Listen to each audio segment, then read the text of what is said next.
Hello everybody, my name is Vidur Sharma and I welcome you all on the Edu Mentors YouTube channel. So in today's video, let's discuss some of the prominent current affairs. So the first and foremost is, recently Kolkata became the third Indian city जहाँ पर आपका install हुआ है early warning system for air quality. Right, you must be aware about this fact that in today's time every country in the world is going to control pollution. तो सब अपना early warning system लगा रहे हैं.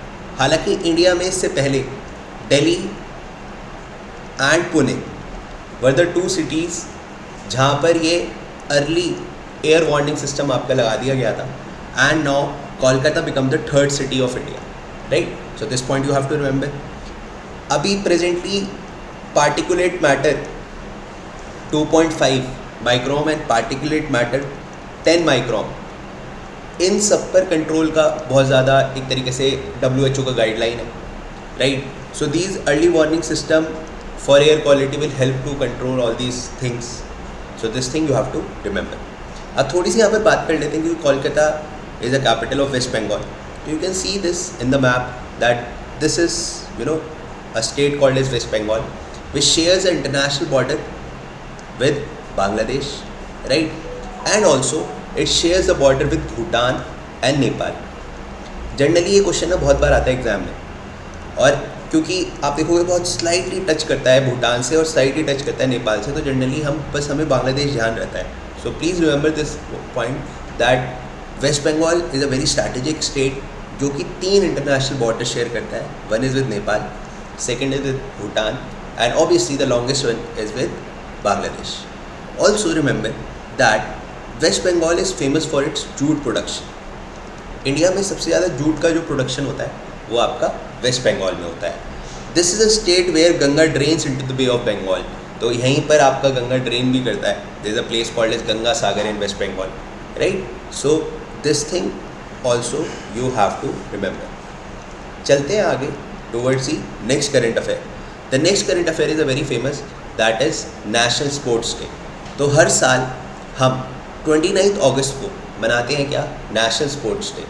और national sports day हम इसलिए मनाते हैं, we basically honour the hockey legend major Dhyanchand. तो मेजर ध्यानचंद जी का बर्थडे होता है, तो उनके बर्थडे को ऑनर करते हुए और उनके कंट्रीब्यूशन को, स्पोर्ट्स में जो उनके कंट्रीब्यूशन थे, हॉकी में जो उन्होंने कंट्रीब्यूट किया था, उन्हें याद करते हुए हम नेशनल स्पोर्ट्स डे बनाते हैं. Right, major Dhyanchand.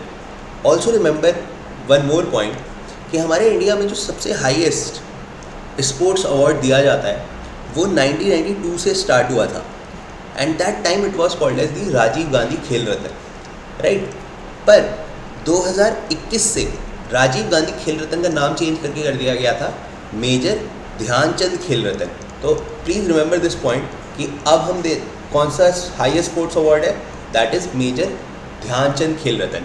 और इसे रीनेम कब करा गया है, 2021 में. Right, so this thing you have to remember. जिस प्लेयर को भी बेस्ट, मतलब एक तरीके से सारे स्पोर्ट्स में इंडिया का जो बेस्ट प्लेयर निकल के आता है तो उसे जनरली खेल रत्न से आपका ऑनर किया जाता है. और इसमें अराउंड 7 लाख का आपका कैश प्राइज दिया जाता है. अगर आपसे कोई पूछता है that who was the first recipient of the खेल रत्न, तो 1992 में जब खेल रत्न स्टार्ट हुए थे, the first recipient was Viswanathan Anand. Right, the legendary chess player. तो आपको ये सारी बातें नट शेल में ध्यान रखनी है. हालांकि अभी अगस्त में हमने बहुत सारे डेज देखे. जैसे हमने देखा 7 अगस्त को हम मनाते हैं नेशनल हैंडलूम डे, जो कि एग्ज़ाम में पूछा जा सकता है. Right, national handloom day. उसके बाद आपको 10 अगस्त में को हम मनाते हैं biofuel day. Right, biofuel day. Biofuel day आपको पता होगा, रेडोल्फ डीजल जब उन्होंने डीजल इंजन बनाया था तो उन्होंने ही सबसे पहला बायोफ्यूल इंजन भी बनाया था. तो उस दिन को याद रखते हुए, और ऑब्वियसली बायोफ्यूल का जो आज के कंटेक्स्ट में उसके जो यूजेस हैं उसके लिए अवेयरनेस क्रिएट करने के लिए. और 14 अगस्त वाला डे बहुत इंपॉर्टेंट है. 14 अगस्त को हमें याद रखना है कि हम मनाते हैं क्या, partition day. Right, partition day. उसी के साथ साथ अभी रिसेंटली 23 अगस्त को गवर्नमेंट ऑफ इंडिया ने डिसाइड करा है कि हर साल अब से 23 अगस्त को हम मनाएंगे नेशनल स्पेस डे. क्यों मनाएंगे? चंद्रयान के जो अचीवमेंट है, क्योंकि चंद्रयान 23 अगस्त को 6:03 पे आपका प्रिसाइजली लैंड किया था, तो उस दिन को हम हर साल याद रखेंगे as a national space day. तो इन सारे डेज आपके अगस्त के आपको ध्यान रखने हैं, sports day, space day, handloom day, biofuel day, partition day and obviously independence day आपको पता होगा। चलते हैं आगे towards the next current affair, that is the स्वामित्व स्कीम। अभी रिसेंटली एक बहुत ही इंपॉर्टेंट स्कीम है जो कि इंडिया में चल रही है। हालांकि ये स्कीम आपकी 2020 में आई थी, राइट, पर अभी ये न्यूज़ में इसलिए है because this scheme got the e governance 2023 award. अब क्या है ये स्वामित्व scheme? This scheme is run by ministry of Panchayati Raj and this year this scheme won the e governance award 2023। आपने देखा होगा हमारे इंडिया में जो रूरल एरियाज़ हैं, बेसिकली जो विलेजेस हैं, वहाँ पर क्या होता है, वहाँ पर एंसेस्ट्रल लैंड कैरी फॉरवर्ड होता है। जैसे सपोज करो ग्रैंडफादर का लैंड था, फिर वही फादर को मिल गया, फिर वही आगे चिल्ड्रंस को मिल गया, पर उसके ऑफिशियल डॉक्यूमेंट्स नहीं होते, राइट। उसकी वजह से प्रॉब्लम ये आती है, जो रूरल एरियाज़ में फार्मर्स होते हैं वो कोई गवर्नमेंट स्कीम का बेनिफिट नहीं ले पाते, बैंकिंग स्कीम का बेनिफिट नहीं ले पाते, क्योंकि उन पर ओरिजिनल डॉक्यूमेंट्स नहीं है, पर लैंड उनका ही है बिकॉज एंसेस्ट्रली वो आपका ट्रांसफ़र होता जा रहा है, राइट। सो ये जो स्वामित्व स्कीम है, इस स्कीम ने क्या करा, with the help of drone technology, with the help of E mapping, तो इसने बेसिकली विलेज का सर्वे किया and it basically give the listing कि हाँ भाई ये ज़मीन इस पर्सन की, ये ज़मीन इस पर्सन की, एक तरीके से एक ऑफिशियल डिमार्केशन कर दी। विद दिस गवर्नमेंट को ये भी आइडिया लग गया कि हाँ विलेज कैसे डिवाइडेड है, गवर्नमेंट को ये भी आइडिया लग गया कौन सा एरिया कहाँ पर डिवाइडेड नहीं है, क्योंकि ऐसा भी कुछ एरियाज ऐसे भी होते हैं जैसे जो किसी लोगों के पास है पर उनका कोई ऑफिशियल रिकॉर्ड नहीं है। तो दिस स्वामित्व scheme is basically the survey of the village and mapping with technology in the village area. तो उसमें बेसिकली ड्रोन टेक्नोलॉजी का इस्तेमाल किया गया था और उसको देखते हुए इस साल यानी कि 2023 में से ई गवर्नेंस का बेस्ट गवर्नमेंट स्कीम अवार्ड मिला है। So this point you have to remember. Question आ सकते हैं सर कौन सी मिनिस्ट्री ये रन कराती है? अब क्योंकि ऑब्वियसली रूरल एरिया में आपका काम हो रहा है तो कौन सी मिनिस्ट्री कराएगी? Panchayati Raj institution, because Panchayati Raj, ministry of Panchayati Raj आपका जनरली रूरल एरियाज में रन करते हैं, right. So this point you have to remember. चलते हैं आगे towards the next current affair. अभी आपने देखा होगा that PM Modi visited Greece. There is a very small country called as Greece.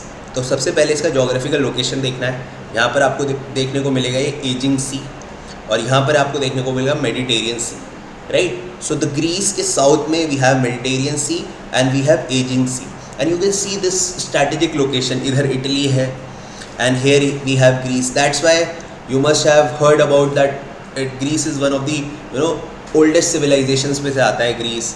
And यहीं पर एक जगह है एथेंस जो ग्रीस की कैपिटल है और यहीं से दुनिया में ओलंपिक्स गेम्स की शुरुआत हुई थी, right. This point you have to remember. Second point you have to remember this Aegean Sea. Aegean Sea is in the news because there is a territorial dispute between Greece and Turkey. यहाँ पे देखोगे आप ये तुर्की है और Greece. तो आपने देखा होगा अभी 1-2 महीने पहले टर्की ने यहाँ पर अपनी नेवल शिप्स वगैरह भेज दी थी तो ग्रीस ने उसे ऑब्जेक्ट किया था कि भाई ये हमारे टेरिटोरियल लैंड है। तो ये न्यूज़ में रहा है ग्रीस। तो just remember the capital of Greece Aegean Sea, है ना, फ्रॉम अ सिटी जहाँ से ओलंपिक स्टार्ट हुए हैं, that is also Athens, it is in Greece. आपने बहुत सारे फिलोसफर्स के नाम सुने होंगे, एरिस्टोटल, राइट, वो भी आपके ग्रीस से ही बिलोंग करते थे, ठीक है। तो ग्रीस अपने आप में एक बहुत ही ज़्यादा कल्चरली रिच प्लेस रहा है। अब आते हैं हम करंट अफेयर्स पे, ठीक है। तो अभी पीएम मोदी जी हमारे ग्रीस विजिट पे गए and he pay a symbolic tribute to the tomb of unknown soldiers, ठीक है। तो tomb of unknown soldiers at Athens में पीएम मोदी जी ने अपना ट्रिब्यूट दिया। He pay the homage to the person who has sacrificed, right? So this was the highlight. And also India and Greece has signed many economic and social partnership, right? So please remember all these points. कि Tomb of Unknown Soldiers at Athens, where PM Modi has recently given his tribute, also the capital of the Greece, right? चलते हैं आगे towards the next current affair, and this is the very important current affair.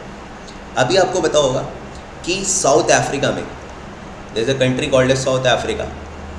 South Africa में 15th BRICS summit हुई है. 15th BRICS summit.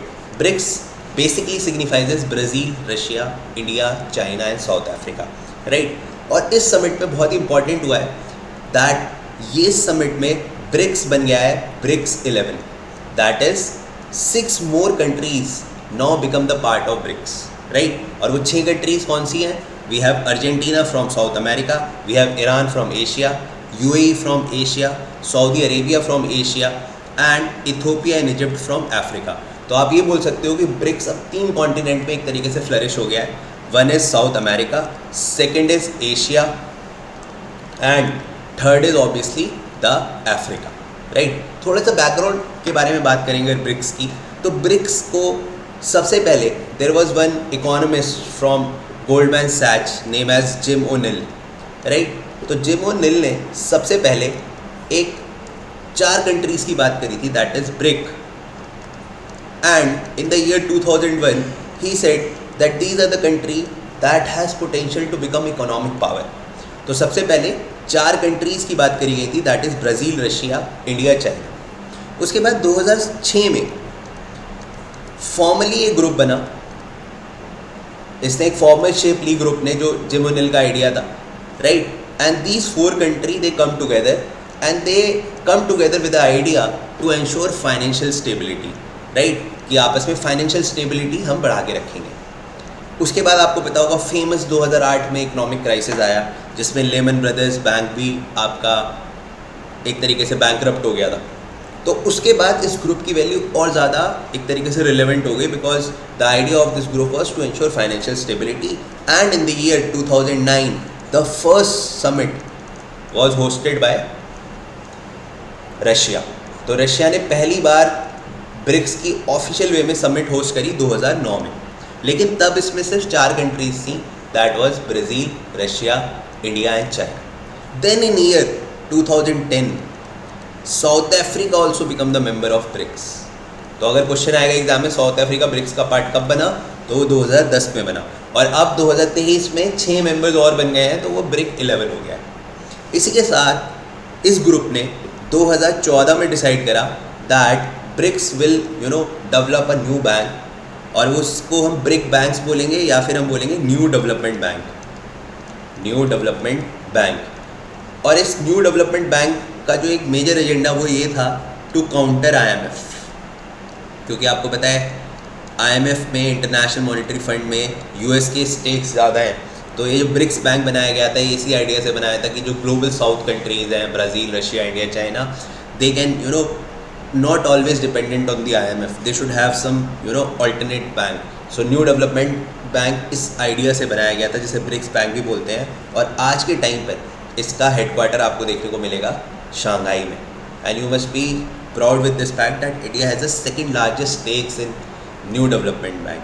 ठीक है. तो ये मैंने आपको नटशेल में ब्रिक्स इसलिए बताया, जैसे आज के समय में जियो पॉलिटिक्स की बहुत न्यूज़ चल रही हैं. जब ब्रिक्स समिट हुई है, अब उसका कॉन्फ़िगरेशन चेंज हो गया है. तो ये जो 6 कंट्रीज़ आपकी ऐड हुई हैं, ये ऑफिशियली 1 जनवरी 2024 से ज्वाइन करेंगी, right. But by this summit which is the 15th summit जो अभी साउथ अफ्रीका में कंडक्ट हुई है, यहाँ पर ये डिसाइड हो गया है. तो ये न्यूज़ आपकी अगले 1 साल रहने वाली है, क्योंकि जब जनवरी में ऑफिशियली ज्वाइन करेंगे तब भी ये न्यूज़ में आएगा, right. So I make sure कि आपको अभी से ये पूरा टॉपिक रेडी हो जाए, right. So this was all from my side. You can see the symbol of BRICS also, this is like Brazil, Russia, India, China. I put the images so that आपको याद हो जाए. तो you can see this 15th BRICS summit at Johannesburg, South Africa, right? So this is all from my side. See you soon in my next video. Till then, stay blessed, good luck and have a nice day.